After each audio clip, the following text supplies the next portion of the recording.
issues. You were a navigator, so I mean, you dealt with every issue in the Protestant. Any Protestant that knows the navigators knows that you had to deal with every issue to make sure. But your ministry, I mean, how did you deal with that realization of what that jump would mean? Well, and that was not an easy decision in that sense.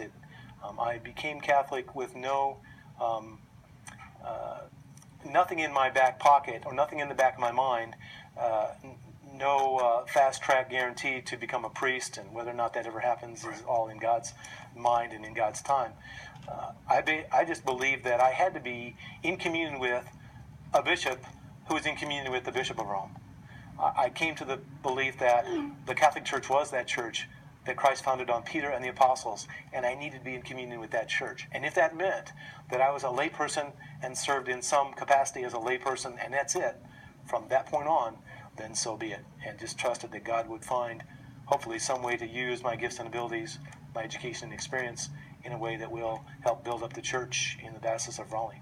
Did you have a chance to share this with your congregation before you left them? No, as I resigned from my congregation because I knew at that point I could no longer be a pastor in the ELCA. I could see that I was on a journey.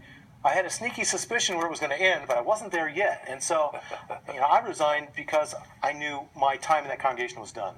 It was just clear to me I'd fulfilled whatever God had brought me there to do, and I was done. And then there was this other journey I thought I might be on, but I wasn't sure yet. And it unfolded day by day, week by week. And one of the things I'd like to ask before we take a break is, you mentioned the sacraments and the power of those, but was your movement into the Catholic understanding of the Eucharist and confession, a difficult journey for you at that point? I mean, had you been a Lutheran, that kind of one of those that kind of saw it as the real presence? I would say, and again, this would be true of most of my colleagues, especially in the Society of the Holy Trinity, very strong on the real presence, very much committed to this is the body and blood of Christ.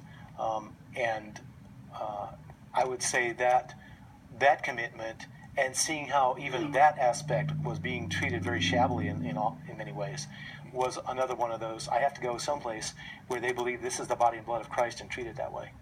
Did you have to make the consubstantiation, transubstantiation jump?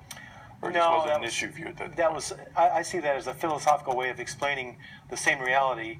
I think the Catholic Church has a stronger position there, and you can see that by the way in which the sacrament is treated after the event. That's right.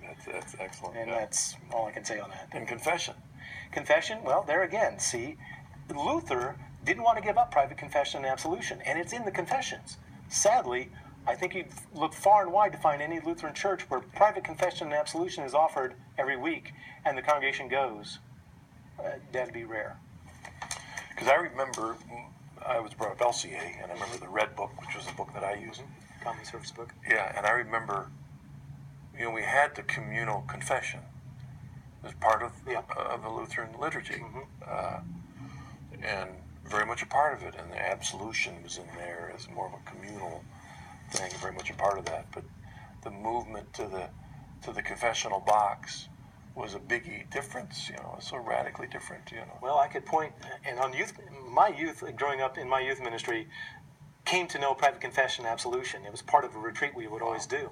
So you're really being prepared all along. It was in the book. All right, that's right. It was in the hymnal. All right, let's take a break, and we'll come back with some